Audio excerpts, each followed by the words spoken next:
This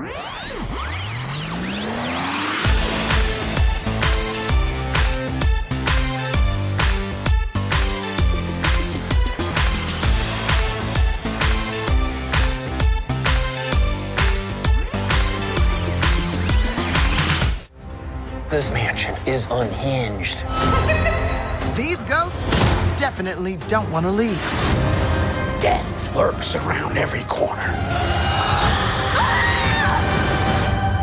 God, give us a break. There's so many bad people in the world. Haunt them. Amen. I do like surprises. Is anybody else seeing this? I hope you do too. Well, I love surprises, except I don't think that's what the Hatbox Ghost meant. Hello and welcome to another episode of the Forever Fangirls podcast. I'm Sheila Amato, and you can find me and my wife on our website at foreverfangirls.com. And I'm Kimberly Amato, and you can also find us on pretty much any social media platform with the handle at ForeverFanPod. We are your hosts, and we're glad that you can join us. Yes, and as you heard from the trailer, we're going to be reviewing, I guess, is it a reboot or a reimagining or... Maybe it's a reimagining? It's a rebooting? I thought it was a reboot because it was different. And I'm like, maybe it's a reimagining. Anyway, Haunted Mansion 2023. I think I need to add that in, which is currently in theaters at the time of recording. Yes. And as always, if you listen past the banter, you will be spoiled if you haven't seen Haunted Mansion, this version, yet. So, we actually wanted to take a few minutes to acknowledge that as we're recording this, Greta Gerwig made history as the first female solo director whose film grossed 1 billion in the global box office.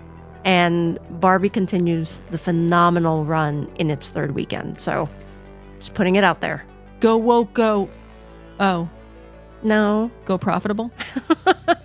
Well, it just shows that great writing, direction, and acting really can make a film very, very successful. And word of mouth. In this case, it really does show you what a great product with word of mouth, what can happen. Because the Barbenheimer online marketing campaign done by social media, and as we've said before, the writers and SAG-AFTRA are still on strike, and we do 100% support and back them. So the stars from Barbie and other movies that have come out did not walk red carpets, and yet it just goes to show you when you invest in the good writing and when you invest in your directors and you invest in your talent, this is what you can get. Right.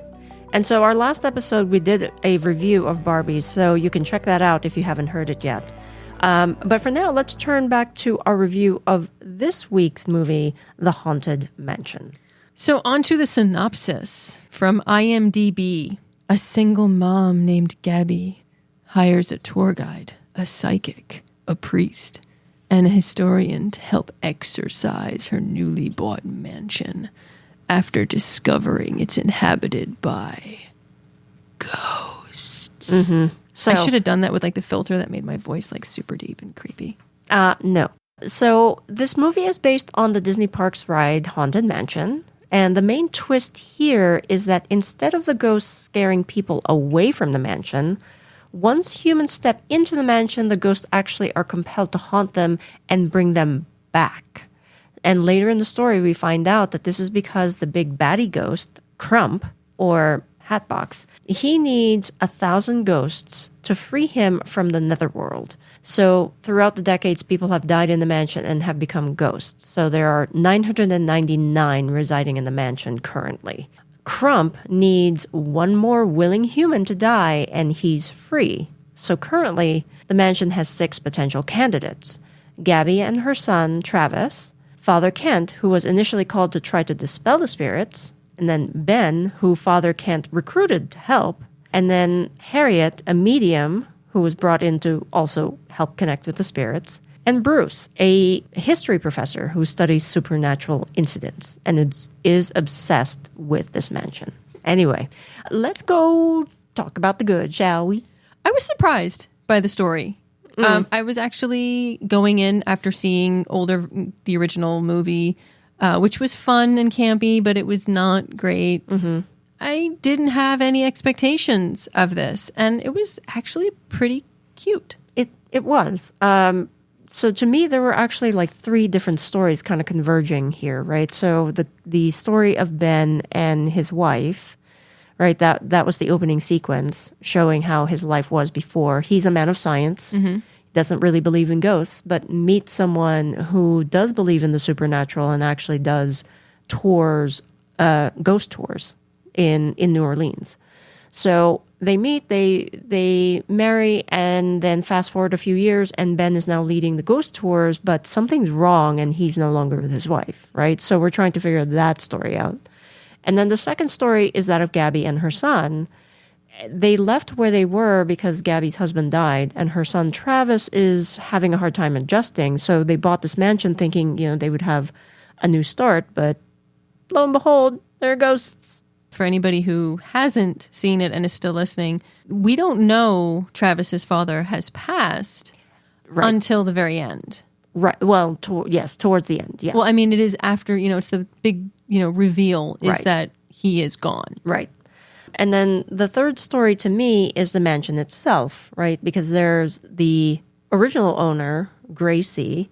He was desperate to talk to his dead wife, and so Gracie was bringing in this medium called Madame Leota, and they kept doing seances every night. And as they kept doing it, they were bringing in other ghosts, but not Gracie's wife.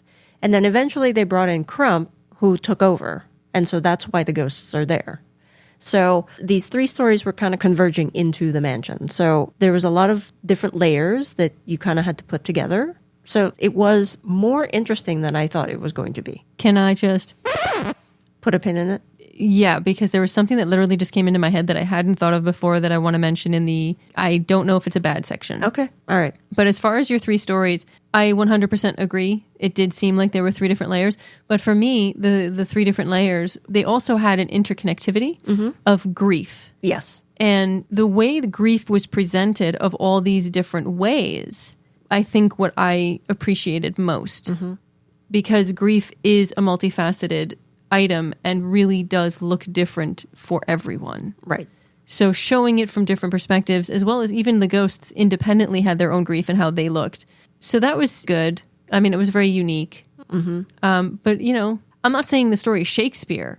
No. But it was surprising that it was much better than I had anticipated. By extension, I think that, the theme of forgiveness, right, is the first step to healing. Like, we find out that Ben, the reason why he's distraught is because right before his wife died, they had a fight. The last words that he told her was in anger. And so he couldn't forgive himself because he thinks that, had he gone with her, he was busy doing some kind of work. He was working. Yeah. And so he didn't go with her. She stopped for ice cream. And then she got into a car accident and died. Yeah, you're right. So you're very much right, because it's how grief is and the acceptance of your grief and forgiving yourself for what you couldn't control in the moment. Right. Yeah, I can totally see that. Just the point of the only way that he actually could move on with his life was actually meeting all of these other folks and reaching out for help, right? And then he was actually able to acknowledge all of the stuff that he's just been carrying all these years. So I thought that was a good theme as well. I also wonder, because you're bringing that up, what other aspects of forgiveness for the other characters? Well, like Travis, actually, he felt like where he is now without his father is actually not a good place, right? He actually at one point said, "I want to go with you," right? He and I don't know, it wasn't quite fleshed out for me what happened to the father, or maybe I'm just not remembering. But it's more like for Travis letting go of the fact that, okay, or accepting the fact that his father's dead. And if he felt any guilt because of that, to let that go. Again, it wasn't clear to me why the father died. It's just I don't remember it being mentioned, but I didn't think of it from the kid's perspective because it kind of was such a surprise type thing. Yeah. So it was hard for me to gauge where the forgiveness came in. But you're right. I can see that because children do, if I was nicer, if I did this, we also don't know how he died, what the circumstances were. I was just thinking of that mostly from Ben's story, because that was the pivotal moment for him, why his character changed from a very happy scientific guy to now a miserable drunk person leading a ghost tour when he didn't believe it. It was his way of just he had developed connected. The camera lens that would highlight ghosts. Right.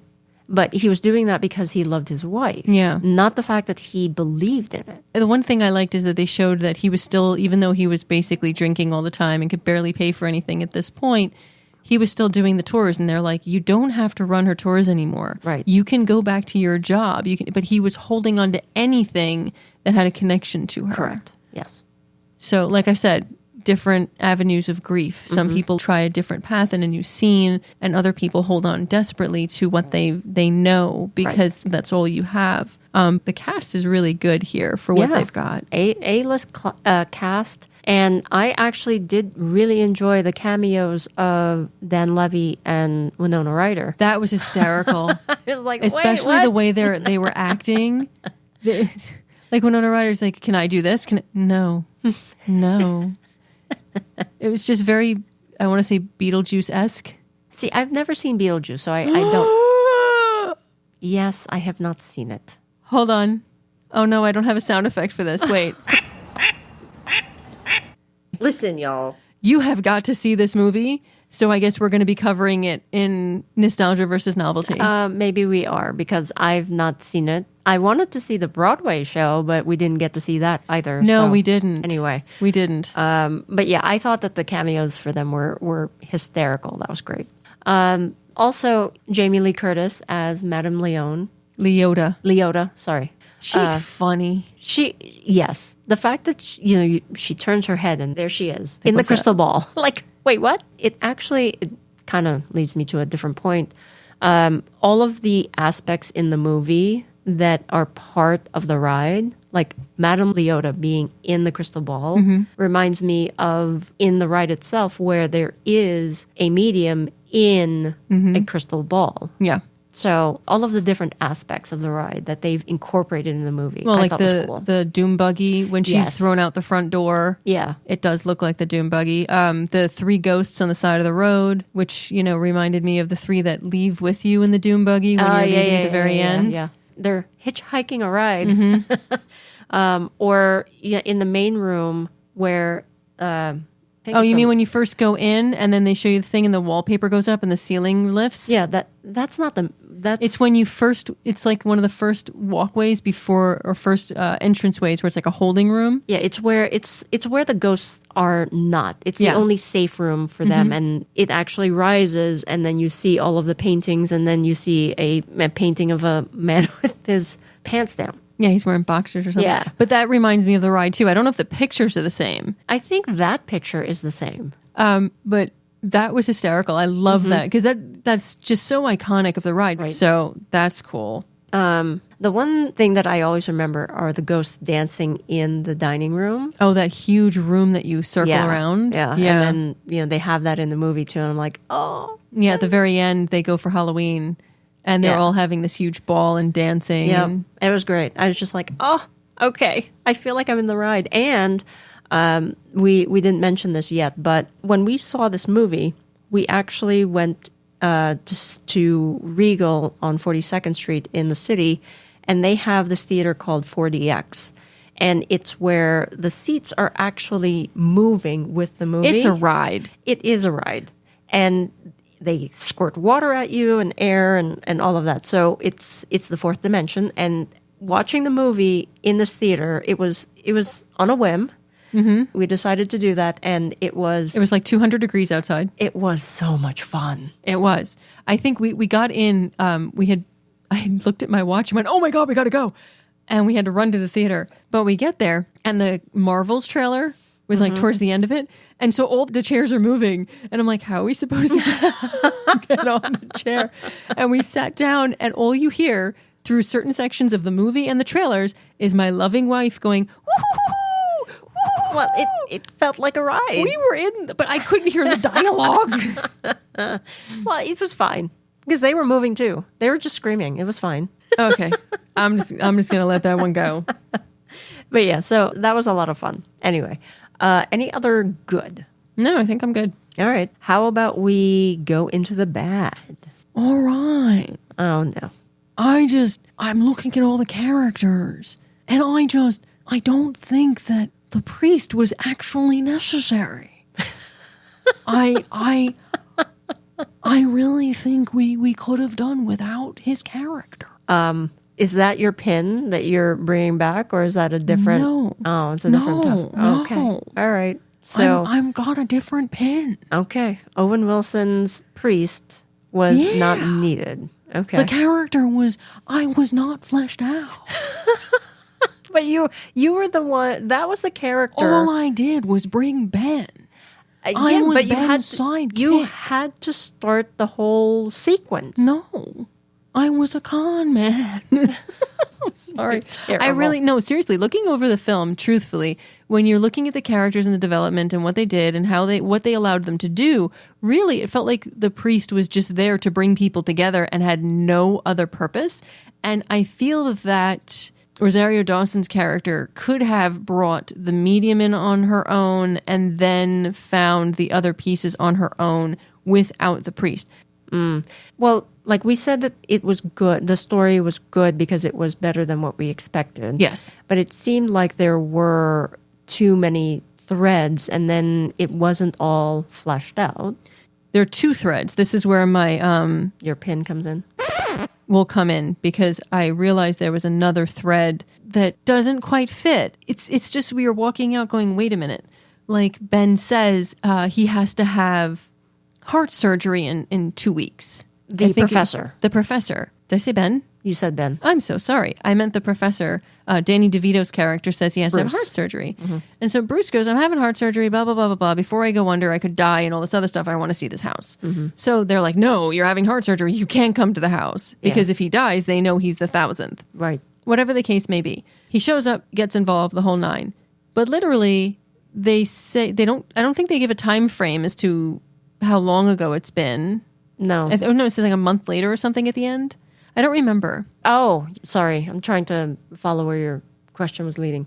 So you're talking about the end of the movie after the main events have occurred. Right. I don't remember if it does a time frame on the movie screen saying how much time has passed. I know they say it's Halloween.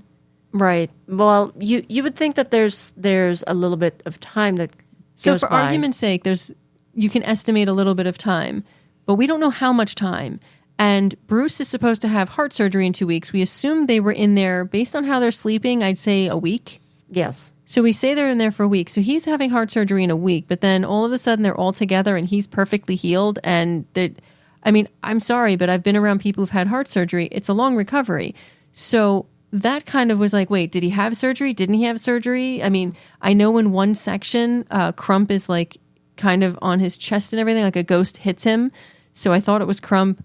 The character of Bruce having a heart issue was unnecessary because it added more questions and led more tendrils of what happened. Well, I mean, it's to give you a red herring because you think that he is the 1,000th ghost, and then it turns out that. But his obsession with the house, wanting to be part of the house, wanting to see the house, wanting to experience the house, would lead me to believe that he could be an easy victim as well. If they had said he has a weak ticker, that would have been fine. But by saying he was having surgery in 2 weeks, giving a specific time frame, a week, by giving it a time frame, weren't the hospitals ready for him? Wasn't anybody calling, looking for him while he's sleeping in another house? Maybe. So there's too many, I don't know. They created too many excess tendrils that didn't need to be there. Mm-hmm. These are things that if you're going to introduce them, they are serious enough to affect the timeline. It didn't need to be introduced. And it's also going on things that didn't really make sense. When Madame Leota kept coming every day to open up the door for all of these spirits, then Crump came through, right? Mm-hmm. If all of these spirits kept coming to the house and dying, they led us to believe that Crump was killing all those spirits, which Crump also supposedly invaded Gracie's mind, telling him to commit suicide because his wife had died. So I think they died in the mansion. And did then they? Because he was supposedly there and it has to be 1,000. That's what I'm saying. That's something that wasn't clear. Did he have to be there and kill 1,000? Or did the house have to kill 1,000? There are certain little things that I didn't follow.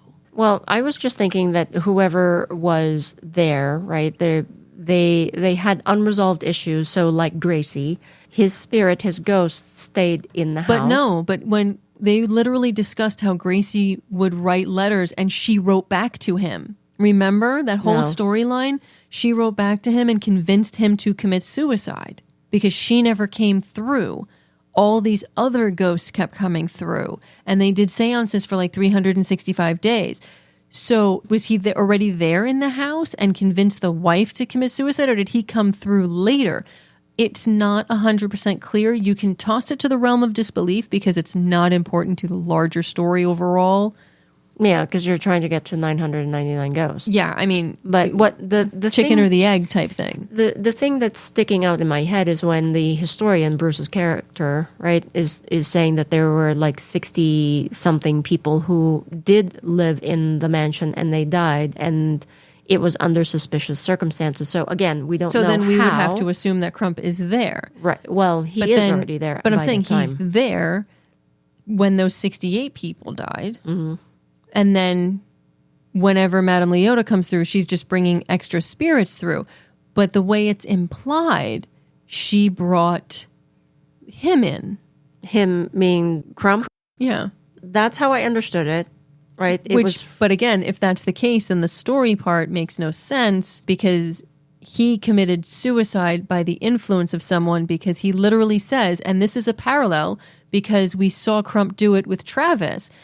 He convinces Gracie to commit suicide because his wife is writing back. Travis is corresponding with his dead father, but it's Crump writing him back and talking to him. Right. Because so there's your parallel. Because Crump needs a willing human to die. Yes. So if that's the case, and there's your parallel between the two, how could Crump come through with Madame Leota and her doing seances to get in touch with Allison, which is Gracie's wife, when he's convincing Gracie to commit suicide, unless there's a time frame I'm not aware of that isn't overly clear? And did Crump kill Allison because it's led to believe that something happened to Allison?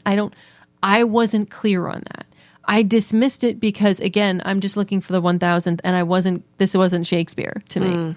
You know, there's a lot of flaws in it for me that, although it's fun, it came up short. Mm-hmm. And it got me to think a lot, but not in the right way. Like I kept trying to find the answers to my questions, and I couldn't find them. Yeah, that's why it's in the bad. Bad, maybe not so bad. Maybe it's just me overthinking.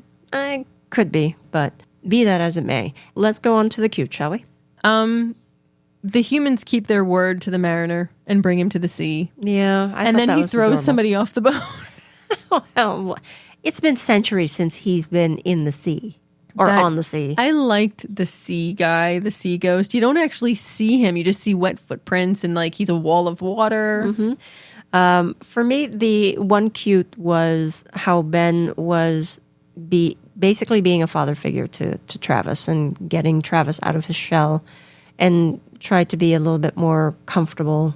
I thought that was really adorable. Yeah, they were cute. The kid is cute. Yes, he is. A cute was when we would see them leave the house because Ben had just faked taking photos and he was like, and it's obvious it has no batteries. It's obvious it's not taking photos. And she lets him leave and she's like, okay, great. Thank you. And then they just sit and they wait. Yeah, because they know. And everybody comes back and he's like, why didn't you tell me? She's like, I warned you. Yeah, I told you if you step over the threshold, it's going to change your life. Yep. But her delivery is such that it's cute, but also like, she got you. Well, she was paying him a lot of money to come and do this. And $2,000, right? I don't remember what it was. But yeah, it was cute. All right. So any other items that we should discuss? I really thought Danny DeVito throughout the whole thing was like adorable. He's like a toddler to me. He's like that adorable toddler who always asks questions like, why? Why can't I come? Why can't I do this? Why can't I do that? Oh my God, I'm just going to show up. I think that's what he reminded me of, is like the nephew that you keep trying, or the kid that you keep trying to put in, like, stay here. It's for your safety. Okay. And then you turn around and they're like right in front of you. Yep. Okay then. So I guess that is going to be our discussion of the Haunted Mansion. So now it's time for our Forever Fangirls rating. A drum roll, please. We rate Haunted Mansion 3 stars, and we agree on this rating. Yeah, I'm not going to lie and say it's Shakespeare. It's obviously not. It really, if you're putting it up against Barbie, it really does come up short. But if you're just looking for a fun movie where you don't have to think and you're bounced around in a chair and water splashed on your face, it's entertaining. It's based on a ride. And unfortunately, sometimes they're very hard to translate. And in this case, I think it does the best it can. It keeps elements that bring in nostalgia from the ride and allows you to feel like you're really a part of something, but also gives you a really good look at grief, how it presents to different people, how, asking for help, although extraordinarily difficult, can be very beneficial to you in the long run. And sometimes you don't even have to ask for it. You just need to extend your hand or take the hand that's extended to you. So, I really do think it's a solid 3. If you want to go see it in theaters, I think it would be great if you want to see it in theaters, support the writers and the actors that were involved in it. I also think, truthfully, you could wait for this to be on Disney Plus and watch it from the comfort of your home. Yeah. I don't really have a lot of other things to add to that. It was for what it's meant to be, it was a good enough film. And to escape the summer heat in an afternoon, what better way to spend, about 2 hours going on a date with your wife. So, yeah, that's it for me. That's going to be our show for today, folks. Thanks to our sponsor, Kindness Untamed. You can visit their website at kindnessuntamed.com and let them know you heard about them through the Forever Fangirls podcast. As always, thank you so much for tuning in to our show. You can reach out to us whenever you want through DM or email. And if you don't mind leaving a review on podchaser.com or wherever you're subscribed to this podcast, we would greatly appreciate it. And until next time, stay safe, be kind, and remember, not all ghosts are bad. But maybe don't tempt fate and keep the seances to a minimum, like 0. No, I'm out.